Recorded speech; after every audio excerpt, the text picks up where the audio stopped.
Dopo aver concluso il capitolo riguardante le proposizioni logiche, cominciamo adesso a parlare di quelle che sono le regole di deduzione.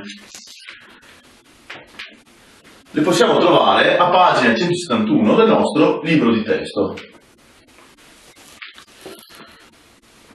Allora, cosa significa dedurre? Ci arriveremo dopo alcune riflessioni. Parecchi di voi avranno di sicuro sentito parlare di un certo Sherlock Holmes, che era quel famoso investigatore privato, celebre per la sua logica assai stringente. Va bene? Erano dei romanzi polizieschi, tanto per dire. Come in ogni giallo che si rispetti, anche in quello di Conan Doyle, il lettore, per buona parte del racconto, brancola nel buio più pesto, sommerso da una miriade di fatti e di indizi, tutti apparentemente senza alcun nesso logico tra loro. Poi, puntualmente, nelle ultime pagine del romanzo, Sherlock Holmes, in veste di investigatore privato, punta il suo dito accusatore contro il vero colpevole. Naturalmente, come capita spesso e volentieri, il meno sospettabile, per poi alla fine arrivare a schiacciarlo sotto una serie di inconfutabili prove. Sherlock Holmes, va bene, per arrivare a questa conclusione, come dire, nobilita il suo ragionamento, d'accordo? Quindi lo arricchisce di una serie di deduzioni come un se allora, un deduco, un implico, un dunque, un perciò, un di conseguenza, va bene? Tutti termini che stanno a indicare la sua eccezionale abilità nel conferire un ordine logico e conseguenziale ai vari indizi raccolti durante l'indagine. In poche parole, Sherlock Holmes, almeno nelle intenzioni del suo autore, va bene, è un maestro nell'arte difficile ma affascinante della deduzione. Beh, è chiaro che a questo punto arriviamo a, come dire, descrivere il processo deduttivo come un qualcosa di fondamentale importanza in matematica. Va bene? Cosa significa però esattamente dedurre? Sembra una domanda semplice, ma in realtà non lo è. Va bene? Ci arriveremo per piccoli passi. Per gli obiettivi che ci proponiamo riteniamo importante però non tanto dare la definizione di deduzione, perché è una definizione alla fine che operativamente porta a poco, quanto però vedere come funziona la deduzione, come funziona, scusate, un ragionamento valido, ben fatto, va bene? Quindi ci limitiamo a dare un'idea di massima di quella che è la deduzione, d'accordo? Ad esempio, i teoremi costituiscono un classico esempio di deduzione. Si parte da alcune premesse costituenti l'ipotesi e attraverso l'applicazione di determinate regole di deduzione che costituiscono la dimostrazione si perviene a una conclusione o tesi. Va bene? Ecco qui un piccolo scheletro su come può funzionare un teorema a partire dalla conoscenza delle acquisizioni di alcune ipotesi tramite una serie di ragionamenti ben fatti, una serie di deduzione, arriviamo a una conclusione chiamata tesi. L'ipotesi viene detta anche premessa, va bene? La dimostrazione di un teorema quindi è un esempio appunto di deduzione. Facciamo un esempio di teorema, va bene? Lo vedremo poi in geometria nei capitoli G2 e G3. Ne faremo tanti di teoremi. Le dimostrazioni di teoremi le vedremo anche come esercizi, va bene? Dobbiamo imparare a dimostrare i teoremi.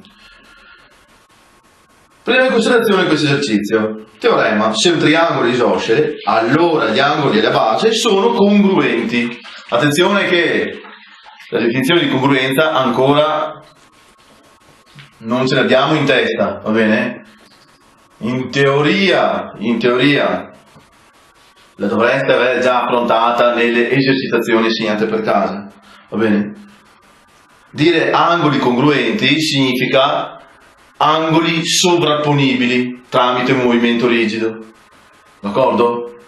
La congruenza ci porta ad una definizione intuitiva di uguaglianza, ma in realtà la congruenza dice una cosa ben chiara: due angoli sono congruenti quando sono sovrapponibili tramite movimento rigido, d'accordo?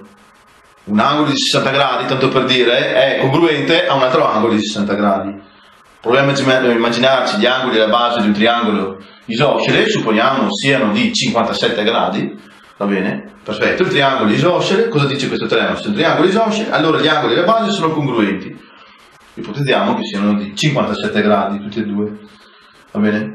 In questo teorema, attenzione, non ci fissiamo sul caso singolo, sul caso particolare, ma ci fissiamo sul caso generale, discutiamo del caso generale. In questo teorema l'ipotesi è costituita dalla proposizione: un triangolo è isoscele. Triangolo soggetto è isoscele, predicato, va bene? Questa è una proposizione semplice. Mentre la tesi è costituita dalla proposizione, anche questa: gli angoli alla base sono congruenti.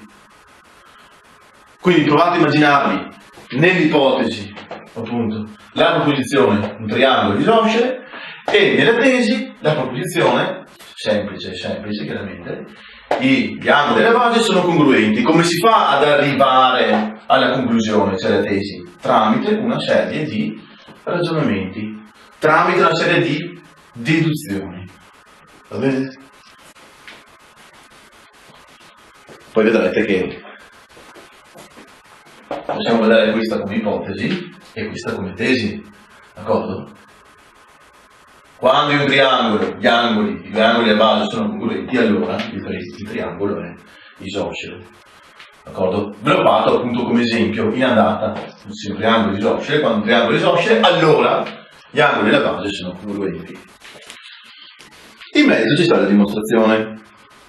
In generale, quindi, possiamo chiamare deduzione qualunque processo che da certe premesse P permette di ricavare mediante regole di deduzione una conclusione C, d'accordo? Questa è la deduzione, eccola qui la nostra definizione di deduzione, va bene? Quindi se vogliamo dare una definizione di deduzione ce l'abbiamo qua davanti agli occhi, d'accordo? Dalle premesse P, mediante delle regole di deduzione, si arriva appunto alla conclusione C. La deduzione è appunto un ragionamento logico che ci permette di fare questo, va bene?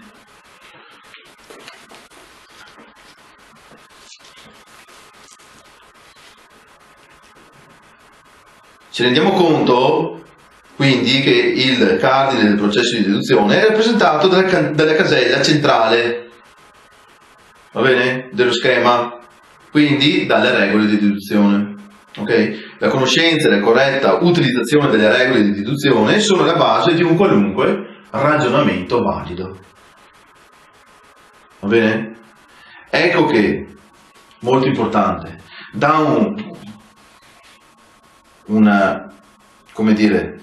dall'acquisizione di quello che abbiamo visto, possiamo dire che un ragionamento è valido se ci assicura che da premesse P vere, giungiamo a una conclusione C vera. Va bene? Il ragionamento valido quindi prende il nome appunto di deduzione logica. Ok?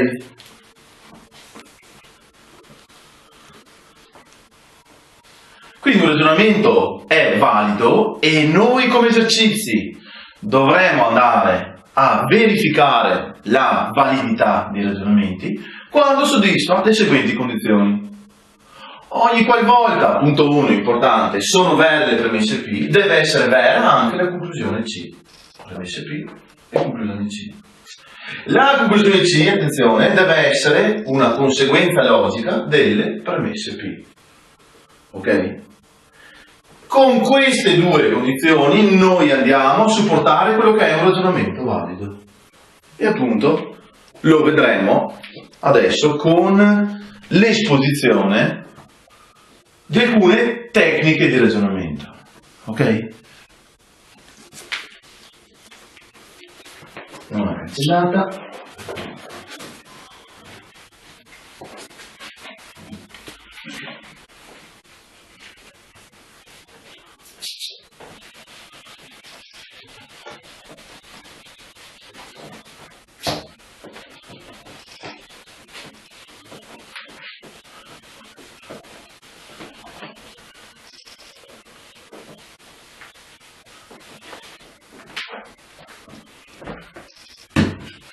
Ho lasciato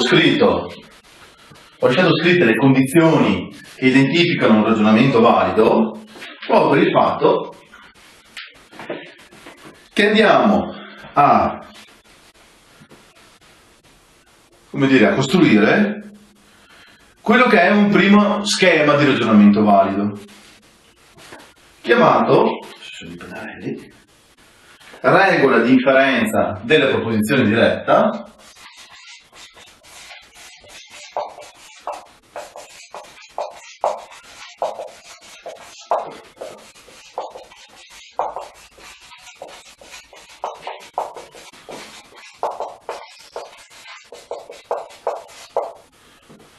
o modus ponens.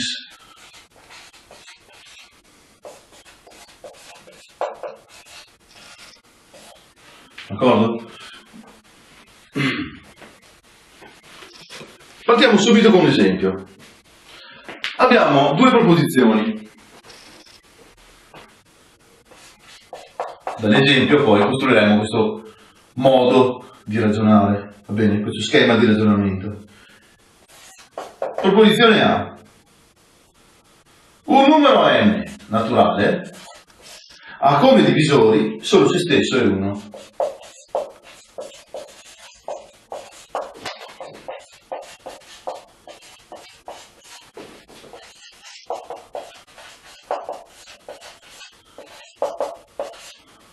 Proposizione B. Questo numero naturale, il numero naturale, è un numero primo. D'accordo? Ecco qua le due proposizioni semplici, una proposizione A e una proposizione B. Componiamo questa proposizione in una proposizione composta con il connettivo se allora. Andiamo a sviluppare la proposizione composta.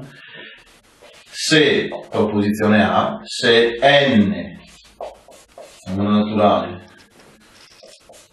ha come divisori solo se stesso e 1,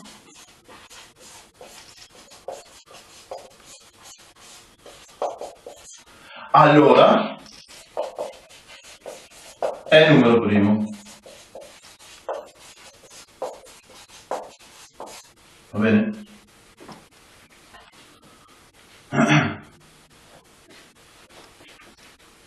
Ho adesso scritto la definizione di ragionamento valido. Andiamo a vedere se ci stiamo avvicinando a quello che è un ragionamento valido. Ogni qualvolta sono vere le premesse P, va bene? Deve essere vera anche la conclusione C. Noi come conclusione C vogliamo dire che il numero n è primo. Va bene? La conclusione C deve essere conseguenza delle premesse P. Attenzione che come premesse, state ben attenti, abbiamo la proposizione A, il numero come divisori solo se stesso è 1, e la proposizione composta se il numero n ha come divisore solo se stesso è 1, allora è un numero primo. La nostra conclusione sarà la proposizione B. D'accordo? Quindi, se vogliamo indicare le premesse, questa è una premessa, questa è una premessa, va bene? e questa diventa una conclusione. Il nostro obiettivo sarà questo, in questo esempio, quello di costruire la regola di inferenza della proposizione diretta, o modus ponens, scusate, come schema di ragionamento valido. Uno schema che prevede che ogni qualvolta sono vere le premesse P, quindi è vera la proposizione A ed è vera la proposizione composta A implica B, d'accordo? Otteniamo la conclusione C. State bene attenti, mi raccomando, che non andiate assolutamente a identificare la premessa A e la conclusione B nell'implicazione. Un conto è l'implicazione, questa è la proposizione composta implicazione, se allora. Il modus ponens invece dice un'altra cosa, dice totalmente un'altra cosa. Da questa proposizione semplice e da questa proposizione composta, date come premesse, si ottiene una conclusione. Questa proposizione semplice B. D'accordo? Il ragionamento è valido proprio perché è vera questa premessa, va bene? Ed è vera la conclusione C. Punto 1. Punto 2, la conclusione C è diretta conseguenza delle premesse P. Fino a prova contraria lo è. Va bene? Perché noi stiamo sfruttando una premessa data dalla proposizione vera A, una premessa data da questa proposizione composta A implica B, che noi conosciamo bene, e stiamo ottenendo una conclusione vera. D'accordo? Quindi con questo esempio costruiamo le regole di inferenza delle proposizioni dirette a modus ponens. Possiamo adesso dare una cancellata a questo, dato che siamo sicuri che stiamo operando con un ragionamento valido. Va bene?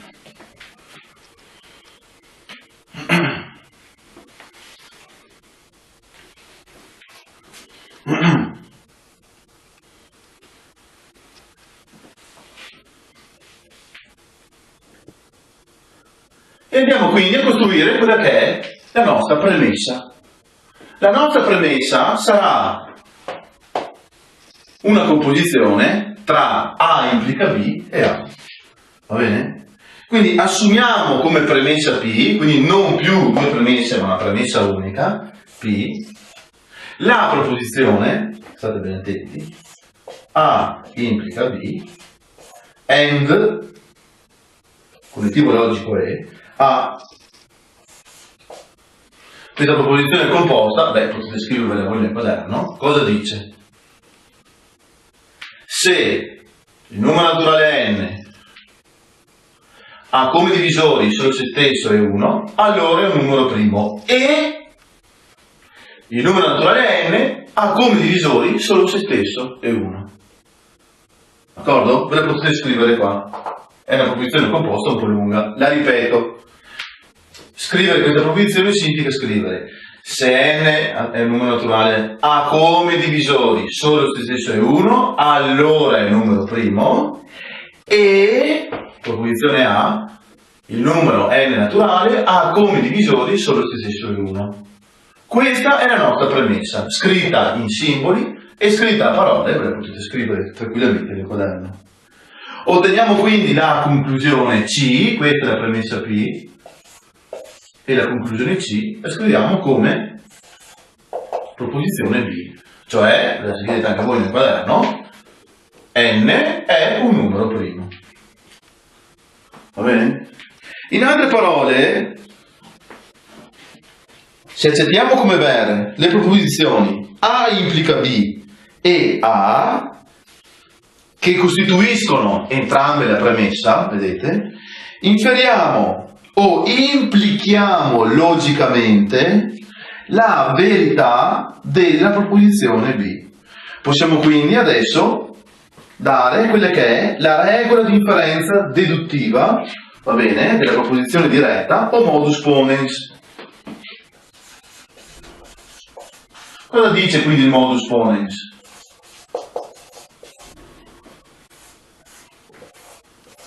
Dice, se è vera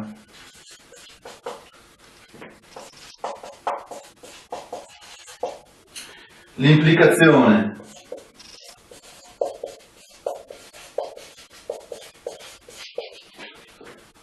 A implica B, ed è vera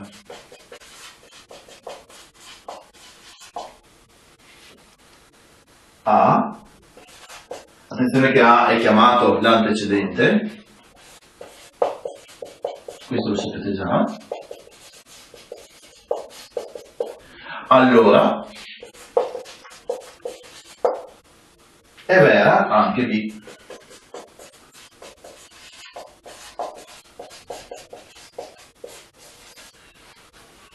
Chiamato il conseguente.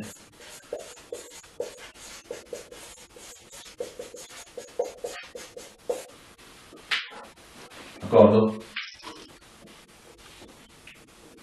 Adesso lo daremo in simboli questo modus ponens. Faccio notare che non stiamo dicendo che se è vera A, allora è vera B. Il modus ponens sta dicendo altro.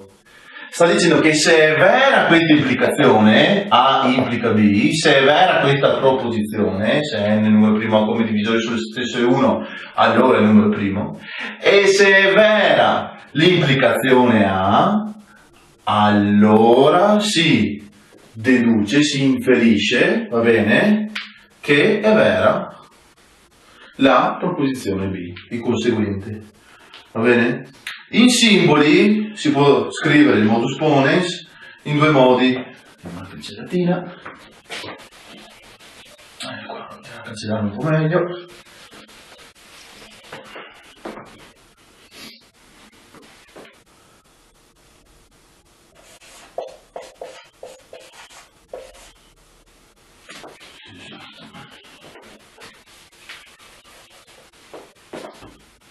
Verticalmente lo possiamo scrivere così,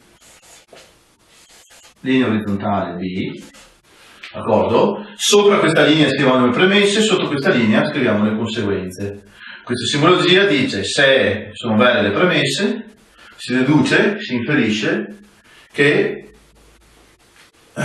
si deduce logicamente, d'accordo, che è vera la conseguenza B, d'accordo? Non sto dicendo, ripeto, che se è vera A, allora è vera B.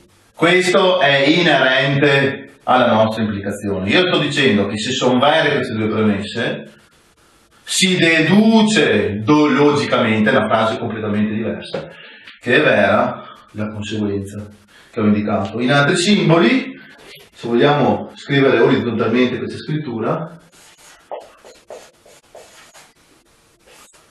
scriviamo la proposizione composta, che abbiamo scritto prima, A implica B e B, dalla quale si deduce logicamente, con questa freccia, la proposizione conseguenza B.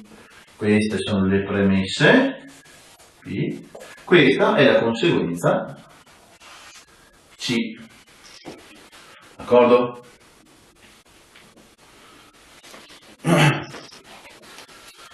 Vediamo di andare a rappresentare il tutto con una tavola di verità. Andiamo a muoversi, se no il video diventa troppo lungo.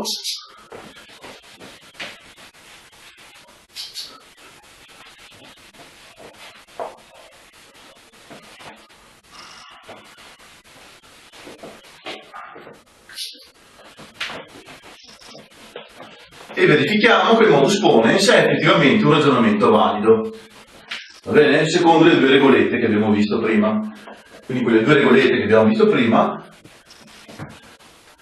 ci dimostrano che il modus ponens è effettivamente un ragionamento valido. Nella tavola di verità andiamo a rappresentare la proposizione A, la proposizione B, la proposizione composta A implica B, va bene? Sempre con i soliti schemi, vero vero, vero falso, falso vero e falso falso, va bene? Sappiamo che A implica B da questi valori di verità, lo sappiamo dei contributi video precedenti, poi andiamo a costruire la proposizione, scusate, composta A implica B e AND A, d'accordo? A implica B AND A, l'operatore AND è vero solo quando entrambe le proposizioni sono composte, per tutto quanto il resto è falso, va bene? E poi andiamo a scrivere effettivamente quella che è, a riportare nuovamente la conclusione B, vero, falso, vero e falso. Andiamo quindi a evidenziare che cosa? Andiamo quindi a evidenziare quello che è lo scheletro di un ragionamento valido. Cosa dice il ragionamento valido? Il ragionamento valido dice che la premessa P deve essere vera, eccola qua, è vera. La conclusione C deve essere vera, eccola qua. Attenzione che come premessa abbiamo anche A, vedete? Quindi le due premesse sono questa e questa. La conseguenza invece è la proposizione B, d'accordo? E la conclusione B, va bene, è conseguenza della premessa P, come abbiamo scritto qua.